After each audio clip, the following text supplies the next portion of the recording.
ですので、数手前に2二飛車と寄った手堅い手が、場合によっては、少し損な手になったかもしれないというのはここに繋がってくるわけですね。かなりちょっと、マニアックなところになるんですけれども。皆さんこんにちは。日本将棋連盟棋士七段の村中修一です。今回はですね、将棋を指しました対局の解説編をお届けいたします。今回は三間飛車との戦いになりました。中盤の手の作り方、あるいは終盤のですね、速度計算の仕方、どういった手を選んではね、実戦でいいのかといったあたりを詳しく解説していきます。ぜひぜひ最後までごゆっくりお楽しみください。はい、ではね、対局の方を振り返っていきたいと思います。本局私の先手番で7六歩、3四歩、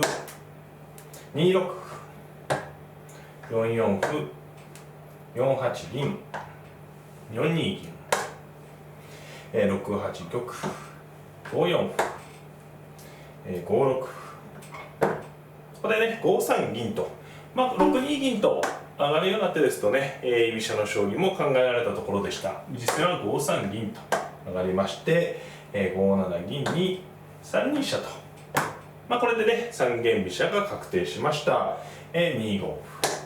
3三角、7八玉、6二玉、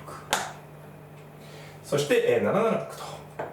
私の方もね角を上がったことで、持久戦ですね、穴熊や左美濃といったね、王様を固く囲って戦う作戦を選びました。そして、だから7二玉、8八玉に5二金左、9八香、ここはですね、7八銀と上がって左美濃に組んで戦う将棋も一局ですね。本局は9八香と穴熊を、目指していきます。9八香に対して、7四歩、9九玉、7三桂。そうですね、この7四歩から7三桂が積極策で、変わる手でね、この2手で8二玉から9二香と上がれば相穴熊、8二玉から7二銀と上がれば美濃囲いということでね、作戦の分岐点でした。本局は早めの桂のね活用で、先手がね油断していると6五桂と両取りを受けてしまうところですね。ということで私はこの7三桂に対して6六銀と上がりまして、6四歩に6八角と。銀から角とね繰り返まして、実戦見られるようにね6五歩と突かれたら7七にね銀を引いて固めて指そうということですね。でここでですね相手の方が2二飛車と寄ったんですが、この手はですね非常に手堅い手ですね。仮にこれ先手の番であってもですね、2四歩同歩同角という手が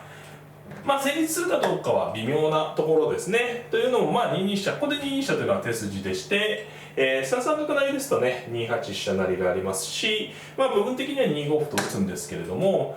これでね、角交換の形にはなるんですが、後手の王さんもね不安定ですけど先手の穴熊もバラバラですからね、果たしてこれを先手が決行するかどうかは微妙なところだったと思います。もちろん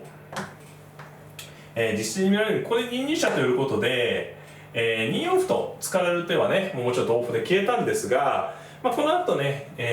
手順に出てくるように、2二飛車と寄ったからといってね飛車の攻めを全部封じるというか、むしろこの飛車を寄ったことによって別の攻め筋が生じたので、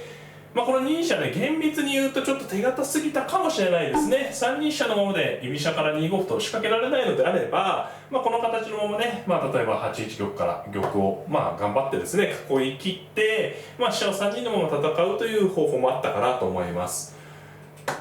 2二飛車でね、こうやられてしまうとすぐの攻めはないので、私の方も2二飛車に対しては、8八銀と穴熊を囲って、6三金に、5九金右と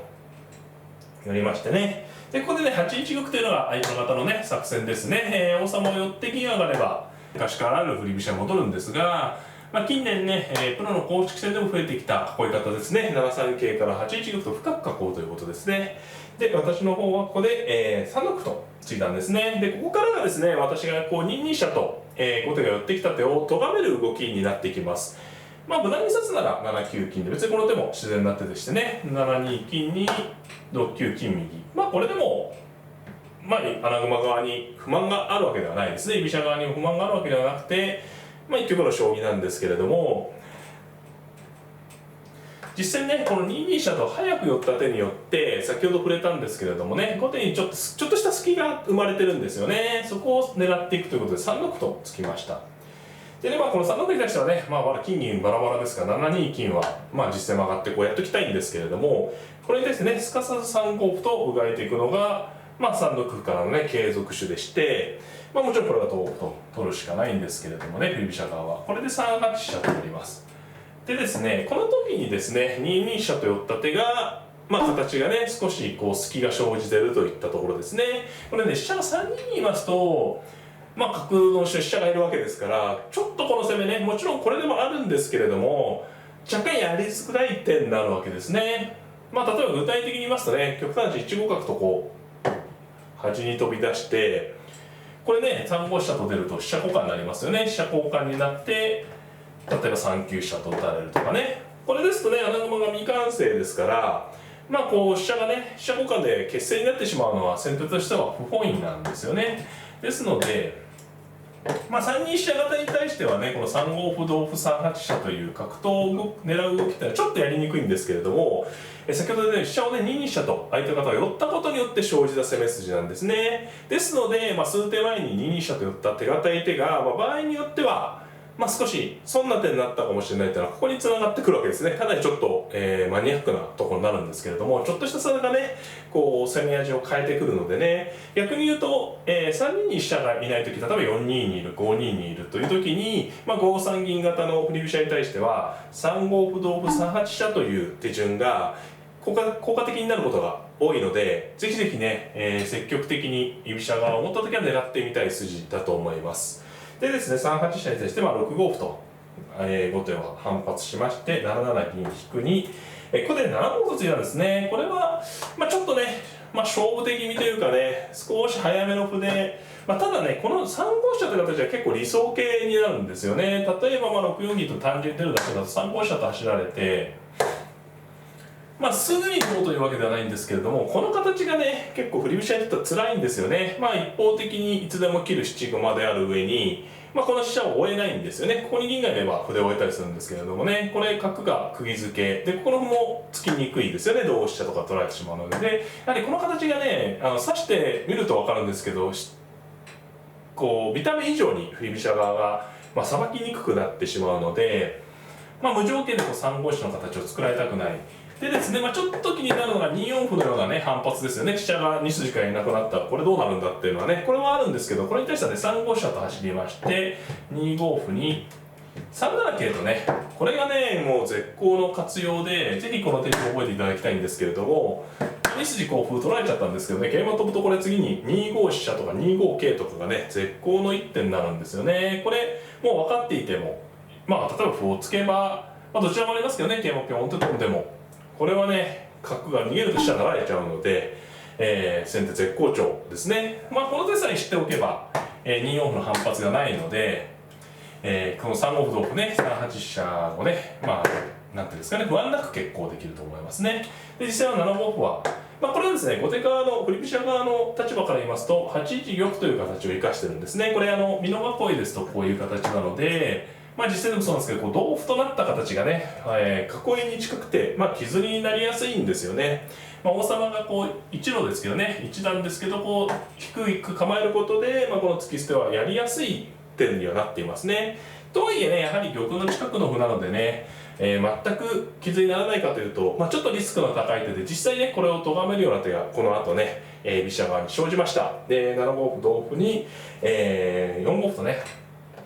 ついたんですが、ここでね、飛車でいく手もあるんですけれども、この手を生かしてね7四歩と、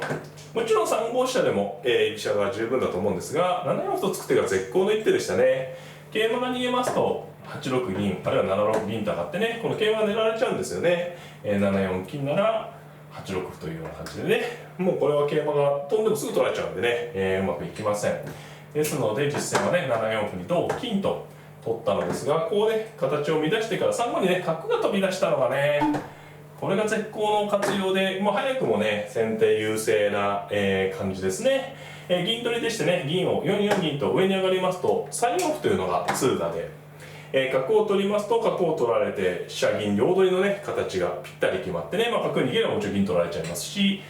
これね銀を6四銀と上に逃げてもこの時にね3四歩と自分の方から打てるのが大きいですね。後手から打てれば角が追われてしまうんですけれども、銀取りで出たことによってね先手が先着できますね。で角がもう5一とか逃げれば4四角と。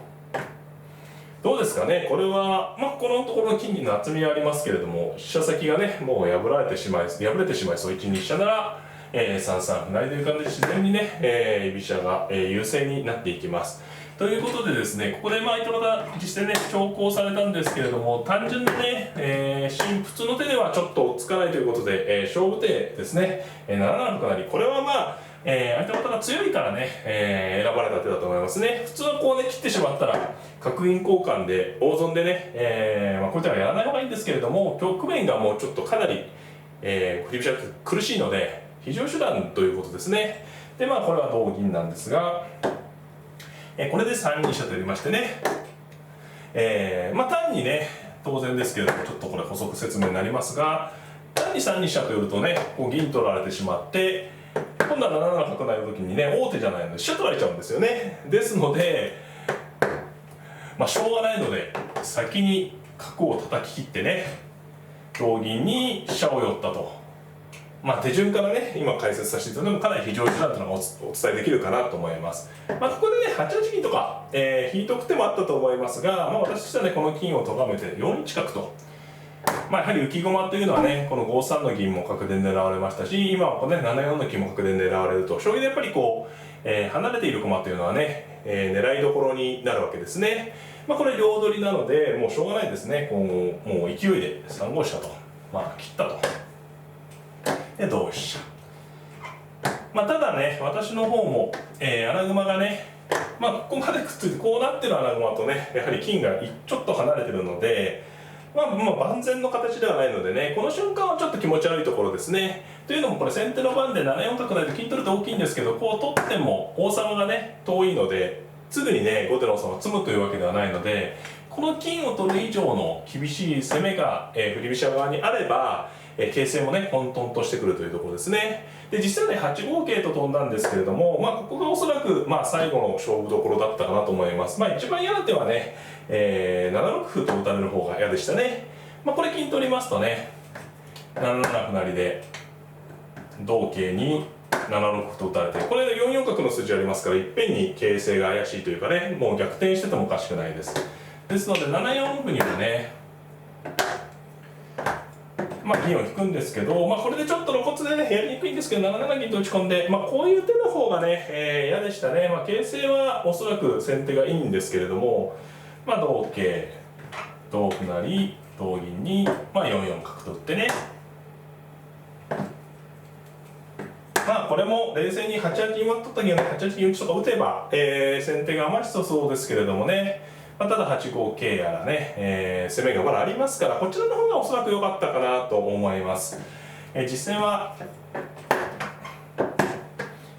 どちらを選んでもね苦しい中で、8五桂という手を、選択したんですが、8八銀とね引くのが冷静で、7六歩という追っ手に対してね7八歩と、金を取ってしまう手も十分あるんですけどね、ここは手堅く歩を受けて、これでね、先手陣が嫌味がね消えたんですよね。ここに打ち込んできても、数が同歩同歩成同桂でね居飛車先手の方が多いのでね、これでちょっと攻め手がなくなってね、形勢がはっきりしました。8四金はねちょっと悔しい手ですけれども、7四角成以上のね攻めがないということで金やったんですが、3二飛車成が待望の一手でね攻めながら、4四角の筋を緩和すると。で後手はね一手遅れですけど4四角は急所のラインでね、ここを攻めるしかないところですね。ここで、6八金右とね上がったのがこれ非常に手堅い手で、これでもうねいかんせん穴熊に攻める手がなくなりましたね。7七銀と打っていっても結局同歩同歩成同桂で、先手の方が数が多い状態をキープしております。実際はね3三桂と、これも振り飛車らしいテクニックでね、桂馬を取られる桂馬を逃げながらね、手を渡したんですが、ここからですね、ここはもう形勢的には先手、大優勢でね、いろんな手があるところで、6一飛車とかね、打っていっても十分戦えますね。6一飛車6二銀引きに、5二角成とかね、実際でも最初はこうやろうかなと思っていて、これでも何の問題もないんですけれども、ここで、速度計算の話をね、対局中したんですが、こういうね桂跳ね、優勢な局面どうやってね、勝ちまで持っていくかって時にね、当然ながら、最短の勝ちはそうなんですけど、安全にね勝ちたい、確実に優勢な将棋を勝ちたいっていうのはね、プロアマ問わず思うことなんですよね。だからここはね、一番何が手堅いかつ早い勝ち方かってことですよね。飛車を打っていってもいいんですけどね、大駒を打っていって、無理に攻めてね攻めが切れてしまうとかよりはね、自分の陣形がこれ後手の番であっても、今3三桂と飛んだぐらいですからね、早い攻めがないんですよね。で早い攻めがない自陣の時に7二竜みたいなね、極端なこと言うとこういうような激しい手っていうのはする必要がないんですよね。自玉が例えばもう数手すると受けがなくなるような時はこう7二竜のようなちょっとハードなね駒損でも攻めていくような手を選ばないといけないんですけれども、自玉に速い攻めがない時っていうのは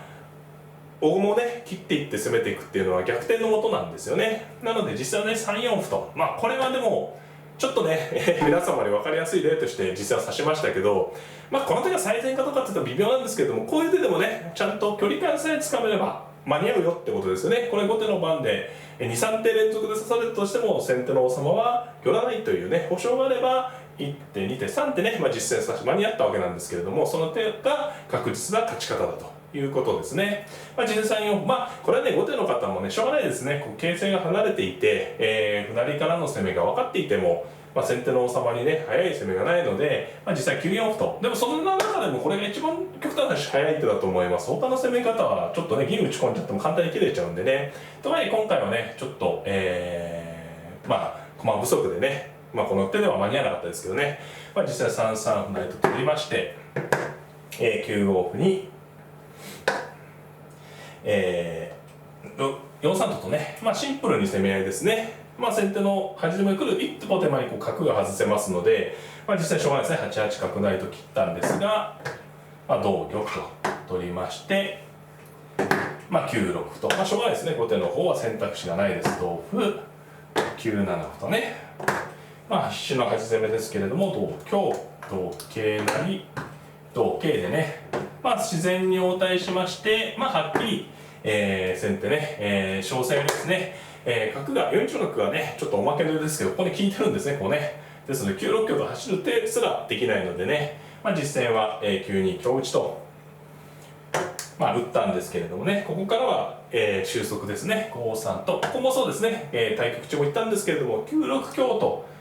次はね絶対走ってくるんで、走ってきた時に詰ますという逆算ですね。ここ5三とというのは、9六香と走ってきたら寄せますよという宣言のような手ですね。実戦は5三とに9六香と、走ったんですが、ここでね7三桂がぴったりの一手でね、同金でしたらもう一枚桂馬があるんで反対から桂馬を打ってね同香で竜が利いてくるので9二銀で詰みになります。7三桂に